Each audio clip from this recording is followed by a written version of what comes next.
the more you have successful people to thank. So, the more you help others, the more others help you, the more everyone benefits. So, conflict management skills, just a few more things that I wanted to address. The more stress and anxiety you have, the more likely you are to experience conflicts. And often we don't think of conflict in terms of stress and anxiety, personal stress and anxiety. Sometimes we'll think about, oh my gosh, my job is stressful, that there are conflicts at my job, or my family life is stressful, so I have conflicts within my family. But your personal levels of stress and anxiety, if you have heightened stress and anxiety levels, the more likely you are to experience conflicts in every area of your life. Because when you are under stress, it's more likely that the conflict will become personal and degenerate into an ego conflict. Now, on the flip side, I don't want to just make you depressed.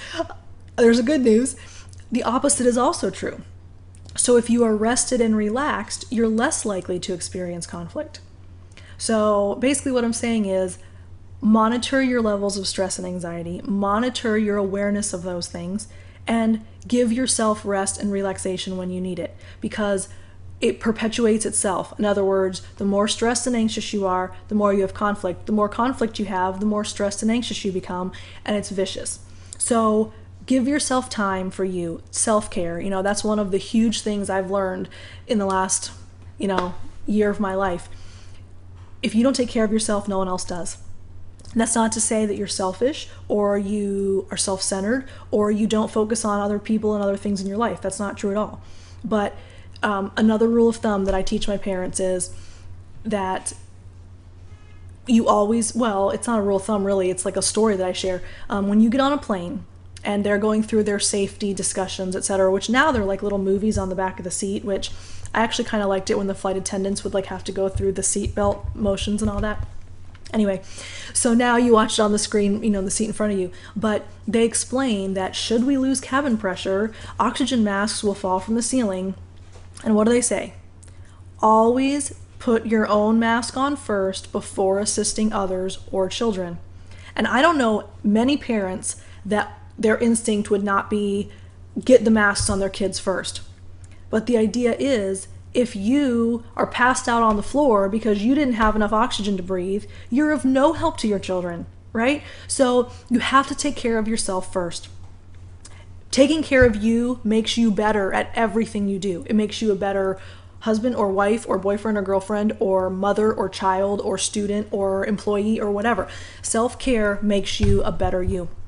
So you are less likely to experience conflict when you are rested and relaxed. So there is my little encouragement speech for you for the week. And another thing you need to do is manage your emotions. Often, the first sign of a conflict is emotional.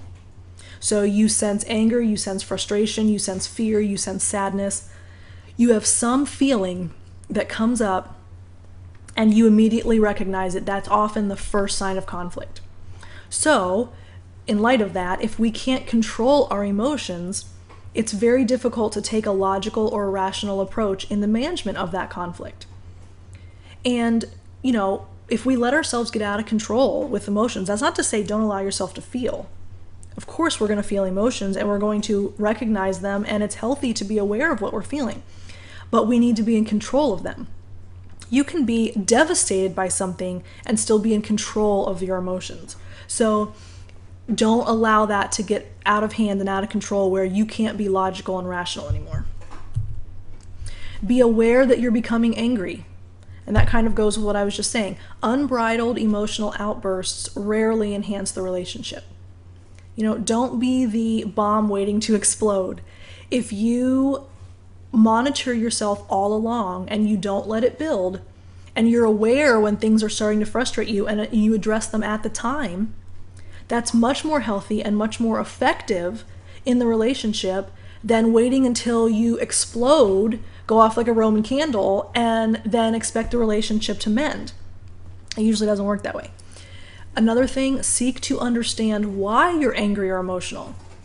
Determine what your anger triggers are. We talked about trigger words and, our red flags. What are our anger triggers? Sometimes it's feeling that we're not being treated fairly.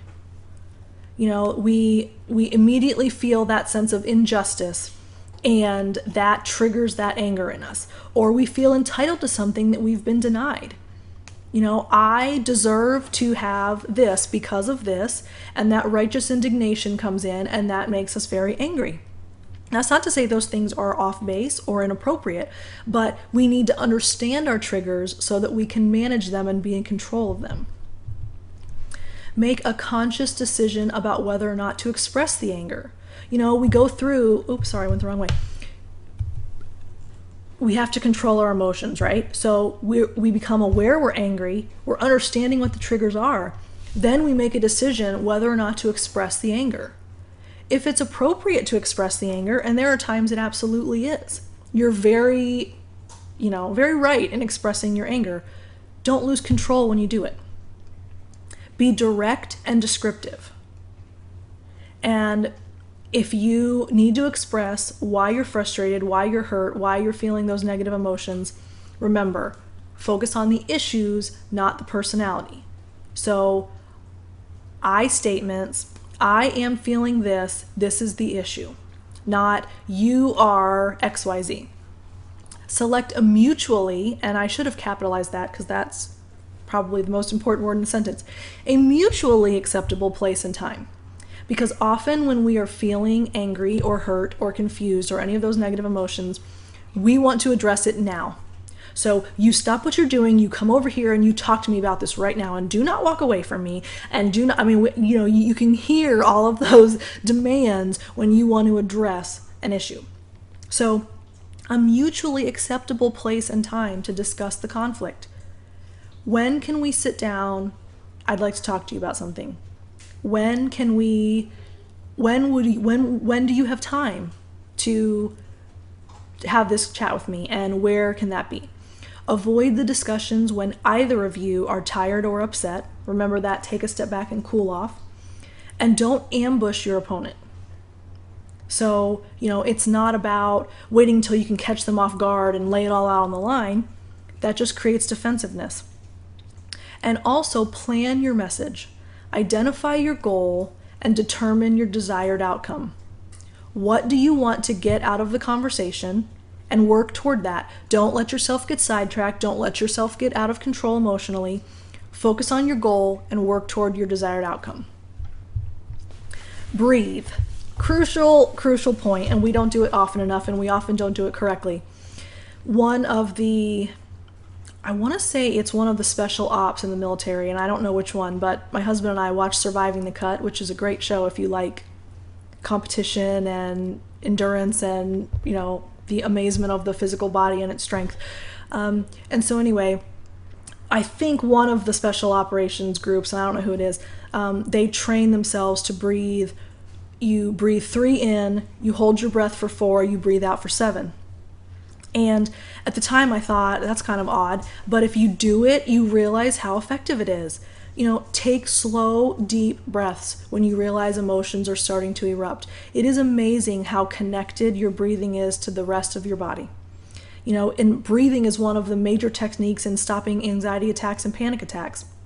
So focus on your breathing. It's crucial, and it's the primary method of meditation. And, when you meditate, you are calm and you are relaxed and you are in control of your body and your mind.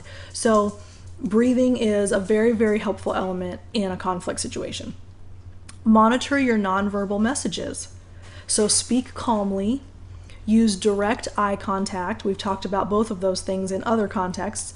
Maintain calm, non-threatening facial expressions. And avoid personal attacks, which we've talked about over and over and over again, but probably one of the biggest challenges.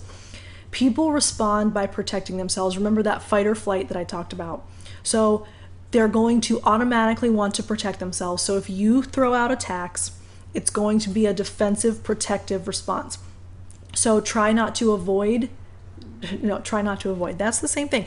Try to avoid exaggerating your emotions and avoid gunny sacking, bringing up old issues from the past. Take time to establish rapport.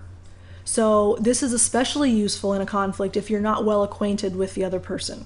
If you've been in a relationship with somebody for years, you don't really need to take time to establish rapport. It's already there. But especially in a new environment with a new person, It's very helpful. Schmoozing or chatting establishes positive environment to discuss issues. And I use schmooze lightly because it kind of has a negative connotation, but at least try to have some type of communication before you get into the conflict issue. And then use your self-talk. Thoughts are directly linked to feelings. We talked about that early on when we talked about self-worth and self-esteem. What we tell ourselves is tied to how we feel and how we respond to others. So what we tell ourselves about ourselves and about the situation and about the other person all plays into the conflict. Ask yourself, will this emotional outburst get me what I want? Because you can feel like you are right as rain to want to lay it all out on the table and get it all addressed right this second. But if you stop a minute and say, will this get me what I want? Often the answer is no. And one of the phrases that we talk about in my parent training is, what can I do in this moment that will most preserve the relationship? Kind of the same way of saying, a different way of saying the same thing. Will this emotional outburst get me what I want? And or what I do right now needs to be the thing that will most preserve the relationship. So if we want to manage information, another very helpful point in conflict, clearly describe the conflict-producing events. And that can be a very step-by-step sequence leading up to the disagreement. So if you can actually take the time to clearly define and describe what led up to that disagreement, that can be very helpful because sometimes the message gets lost. Have you ever gotten to a point where you've been arguing or in a conflict for so long that you kind of stop and say, how did we even get here? And where did we even begin? And where did this all even start? And that complete loss of direction of the conflict happens when you don't take the time to do a step-by-step sequence of events leading up to the disagreement. And you want to calmly clarify your understanding of the situation, which means you need to own your statements. So I think this is what happened. I understand this to have been, etc. So using your I statements is the way that you clarify and you own your understanding. If you begin with you, it creates defensive responses. We've talked about that a lot. And use your effective listening skills. We spent a lot of time working on our listening skills, so use them. It's very helpful when you manage information in a conflict. Check your understanding of what others say and do. So checking perceptions, we've talked about those. That's where we clarify things. This is especially important when you're engulfed in emotions. Remember, when a child is drowning, it's not the time to teach them to swim. So check what you think and what you feel when you're overwhelmed, because often your emotions are taking over and you can't be logical and rational about it. If you're not sure about the facts and the issues because of your engulfment of emotions, or because you're overwhelmed, or because you haven't checked perceptions, whatever the case may be, don't forge ahead with solutions. That's putting the cart before the horse. If you don't completely and 100% understand the issues and the facts, moving ahead with a solution is counterproductive because you haven't fully addressed and understood the initial problems. Okay, being empathic, very, very crucial in a conflict. It does more than understand the meaning of the words that are being said. It's putting yourself in their emotional shoes. And we've talked about the difference between empathy and sympathy.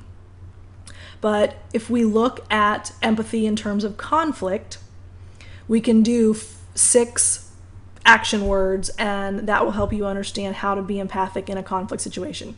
Stop. Stop, look, listen is kind of a common 3-word thing, so I used that, and then imagine, question, paraphrase, which aren't quite so helpful, but stop, look, listen. Stop making your argument. If you want to be empathic and put yourself in someone else's shoes, you cannot continue to fight for your point of view. Stop first, then look. Observe the other nonverbal communication going on. Listen. Concentrate on what's being said. And remember, listening and hearing are not the same thing. So concentrate on what is being said. Then imagine. Feel what your partner feels.